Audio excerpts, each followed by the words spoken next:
Video করছেন না, ওই পাশে যা দাঁড়া।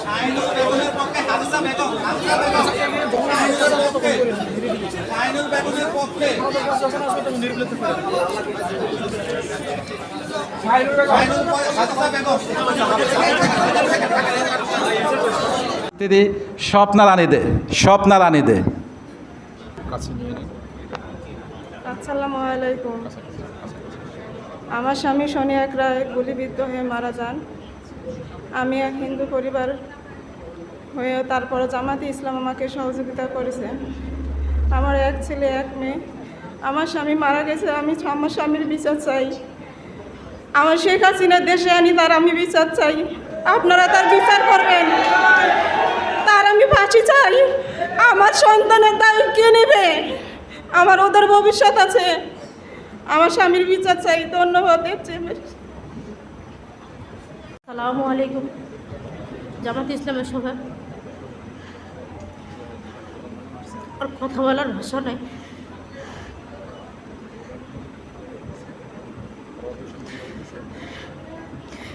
আমার 5 মাসের একটা বাচ্চারা মারা গেছে। আমি আমার কাছে আমার খোলা বেদনা, আমার হাজবেন্ডের জন্য বিচার।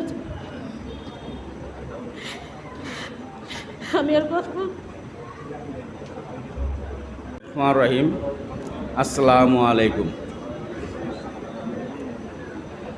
আমার নাম হাজি মর্তুজা আলম। আমার ছেলের নাম শহীদ সাকিব হাসান। আমার 2টা ছেলে। এটা হলো ছোটো, দুনিয়া ইউনিভার্সিটিতে লেখাপড়া করতো। আমার বাড়ি কাজলার পাড়, গরিবের বাজার, 63 নম্বর ওয়ার্ড। আমার ছেলে 18/7/2024 রোজ বৃহস্পতিবার রাত 9টায় যাত্রাবাড়ি পকেট গেট এইখানে পুলিশের গুলিতে নিহত হয়। তা 18 তারিখে তো এই ঘটনা ঘটছে, 5 তারিখে দেশ স্বাধীন হইল। আমরা তো জানতাম না যে দেশ স্বাধীন হইব। এই 18 দিন 18,000 বৎসর গেছে আমার। কি যে যন্ত্রণা, কি যে কষ্ট। আমার বড় ছেলে একদিন রাত্রে বলতেছে, আব্বা চলো না আমরা অন্য কোনো একদিন পলায় থাকি। মানে এত কষ্ট তো যন্ত্রণা, হুমকি থামকি, মানে এটা ভাষায় প্রকাশ করার মতো না। আর ছেলে হারানোর বেদনা, এটা আল্লাহ যাতে আর কারোর কোনো না দেখ। আমি আরেকটা জিনিস খুব খুশি হয়েছি, জামাত প্রত্যেকটা শহীদের ঘরে ঘরে চলে গেছে।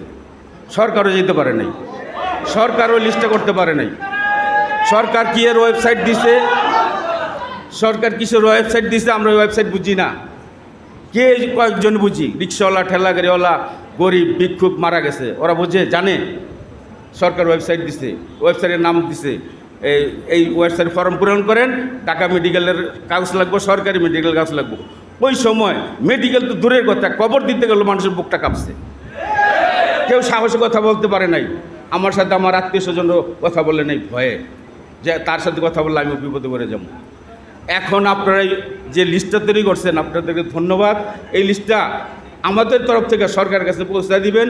অনেক শহীদ পরিবারের নাম সরকার খাতায় নাই, সরকার হয়তো সঠিকভাবে লিস্ট করব, আর নাহলে আপনাদের লিস্টটাই তারা নিব।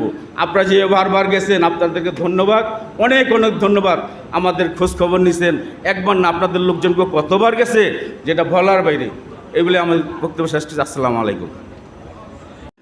আসসালামু আলাইকুম। আমার ছেলে ইব্রাহিম মারা গেছে, তার আমার ছেলে যে আমার বুক খালি করছে, সবার জন্য তার কাছে আমি বিচার চাই, হাসিনার বিচার চাই। ধন্যবাদ আপনার কাছে।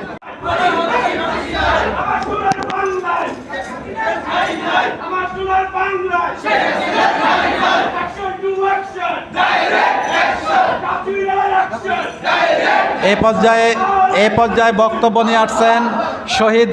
আসসালামু আলাইকুম।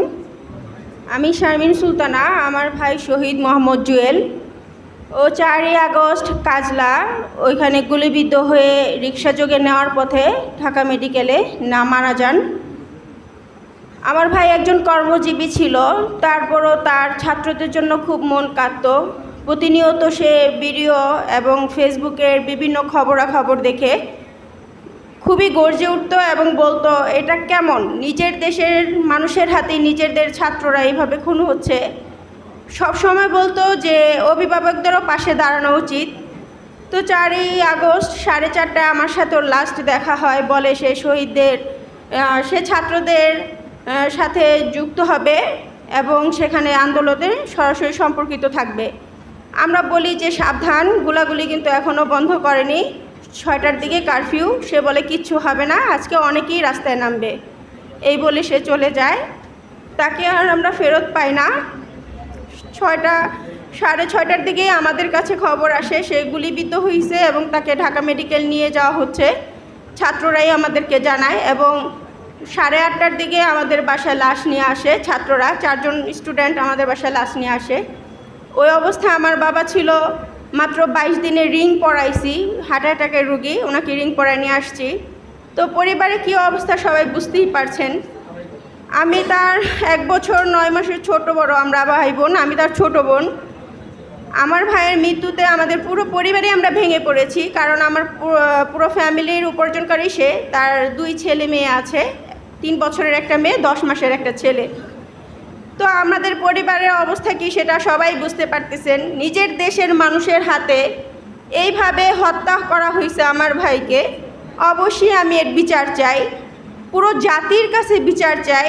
এবং বর্তমানে যারা এই দায়িত্বে আছেন পুঙ্খানুপুঙ্খানু বিচার করবেন তার দাবি করছি, যেন তাদের বিচার করা হয় এবং খুব কঠোরভাবে নিজের দেশের মানুষের উপর এরকম জুলুমভাবে হত্যা করার বিচার যেন তারা আমরা নিজ চোখে দেখতে পাই। পরকালে আল্লাহর কাছে বিচার দিয়ে রাখছি, সেটা তো হবে, কিন্তু জীবিত অবস্থায় এই দেশে থাকা অবস্থায় এবং যেখানেই পালিয়ে আছে এই দেশের মানুষ যেন তাদের না ছাড়ে। আমার দাবি সবার কাছে, আপনারা কেউ কোনো শহীদের, সকল শহীদের মর্মতা এবং সহবেদনার সাথে জ্ঞাপন করতেছি যেন আপনারা কেউ তাদের না ছাড়েন, তাদের বিচার সবাই যেন পান এবং আমাদের মতো আমরাও যেন পাই, এই দাবি সবার রাখবেন। সবাই তাদের বিরুদ্ধে একটা ব্যবস্থা গ্রহণ করবেন, আমরা করেছি, ইনশাল্লাহ আপনারাও এটা করবেন।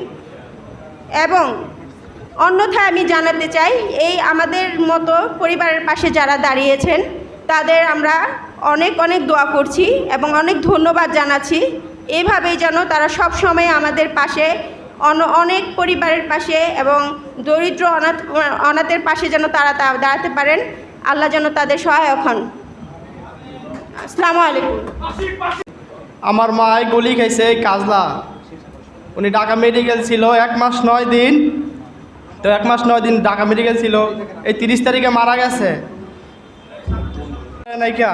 তারপর আমার মারে গুলি করে মারছে। আমার মা না কোনো রাজনীতিতে জড়িত ছিল, না কোনো রাজনীতি করছে। তারপর আমার মারে গুলি করে মারছে। সারা জাতির কাছে আমার মার বিচার চাই, সরকারের কাছে আমার মার বিচার চাই।